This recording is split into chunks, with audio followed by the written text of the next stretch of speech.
Hey everyone, Simplode here with Off Meta Bros, bringing you a deck profile for one of my favorite leaders in the game, Yellow-Green Arlong. It was actually the first leader that I used when I first got introduced to the game back in OP04. He can be a very aggressive leader. By no means is he super meta, of course, but definitely he is a fun leader to use at locals and playing with friends. So he is a yellow-green, like I mentioned. He is a 4-life character. When you attach to Dawn, when attacking, you can rest in one additional Dawn, and you can play a trigger card from your hand with a cost of 4 or less. I definitely play him quite aggressively compared to some other builds that I've seen. I don't run any characters that are more than a 4 cost for this reason. Pretty much my entire deck is triggers, except for, I believe, just a few cards.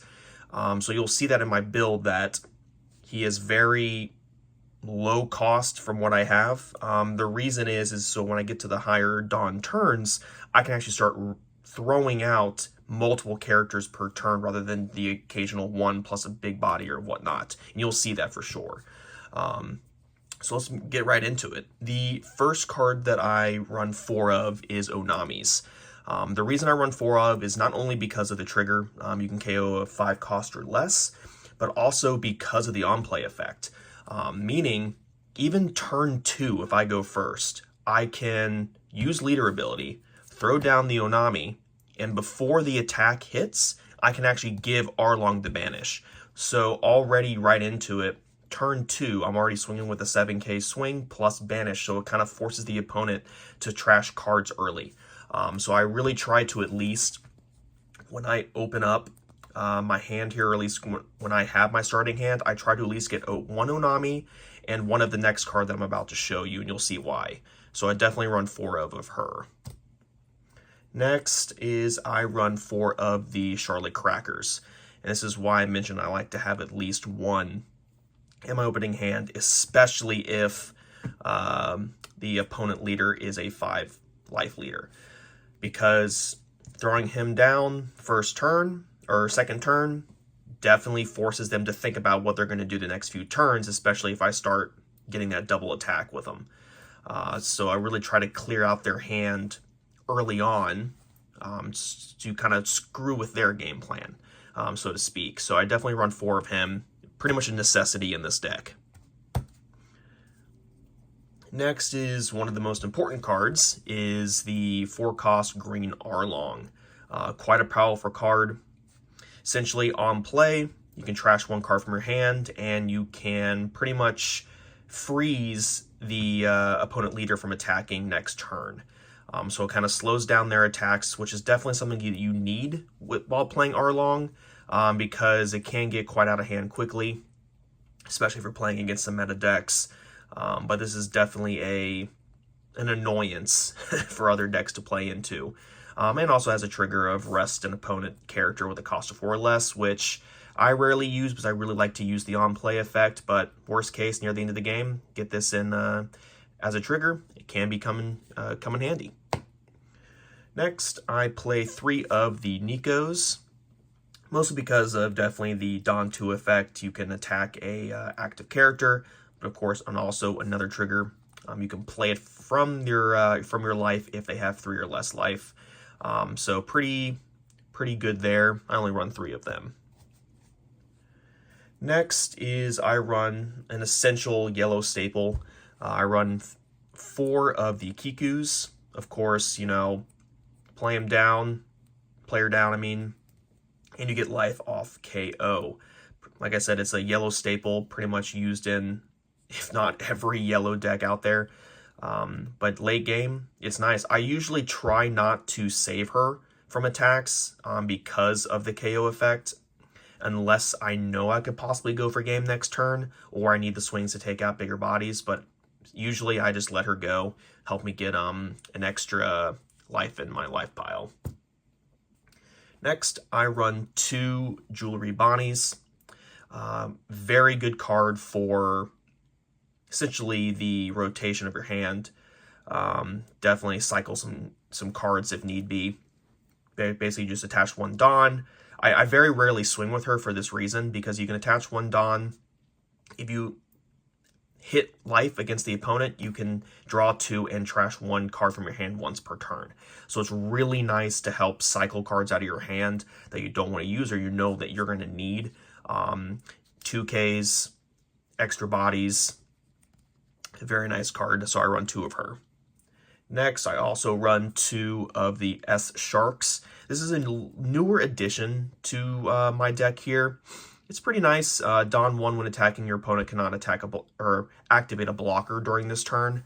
So it's pretty nice, maybe if you're going for endgame, especially if they have a blocker out. Always swing with this one first or swing last, depending on how they actually activate their blocker. It's a pretty nice card. Maybe run 4 of in the future, depending on how this goes. When I have a couple locals coming up, I'm going to try this out with. Next, I run 4 of the Sanji blockers. Pretty nice card. Again, probably wouldn't be running it if it was not for Arlong's effect to play him out or from life. You need blockers in this deck for sure, especially against meta decks, because some decks, especially against like Blue Dofi, you're going to be being hit with a lot of attacks quick. So it's nice to either play this from trigger or to play it out with the Arlong's effect if you know you're going to have to survive next turn. Then, going along with the blockers, I run 4 of the Charlotte Brûlés. Nice trigger card, or last case, this is a fun card because not only can you, like I said, play from your trigger, you can also play it from the Arlong effect, and sometimes near the end of the game, when I have 10 Dawn, I'll usually use a different card with my Arlong effect, and then if I have 3 Dawn left over, boom, play one from hand, get an extra blocker out. I run 4 of her. Then getting to the 2Ks, Yellow Staple, Beige. Not much to talk about this card. Great trigger card. Block and attack. Quite simple. Everyone plays it. Then I run the 4 of the Frankies, Egghead Frankies. Very nice card, especially when you get down to 1 life. Lets you play the card from your life along with draw a card, and he's a nice 2K. Then play 4 of the Charlotte Brûlé 2Ks. It's a very nice card. A lot of people will use this on the opponent's life for the trigger, but I actually use it on my own life. So it's a nice card. You can activate trigger, look at either the top of your opponent life card or your card, and then you can either choose to play it or leave it at the top or put it at the bottom. This is very nice to use if you have maybe the 0 cost events in your hand or in your deck along with the Beiges, because you can just put that at the bottom and potentially keep yourself alive for an extra turn. And then you can just add it back to your hand after the trigger. So that's very rare and very nice to use. Then, of course, like any yellow deck, I do run 4 of the 0 cost events. Give yourself AK power by trashing a card from hand, or if you're at 0 life, boom, trash a card from hand, add a life to your life pile. Very good staple yellow card. And finally, I run 3 of the Dureshis.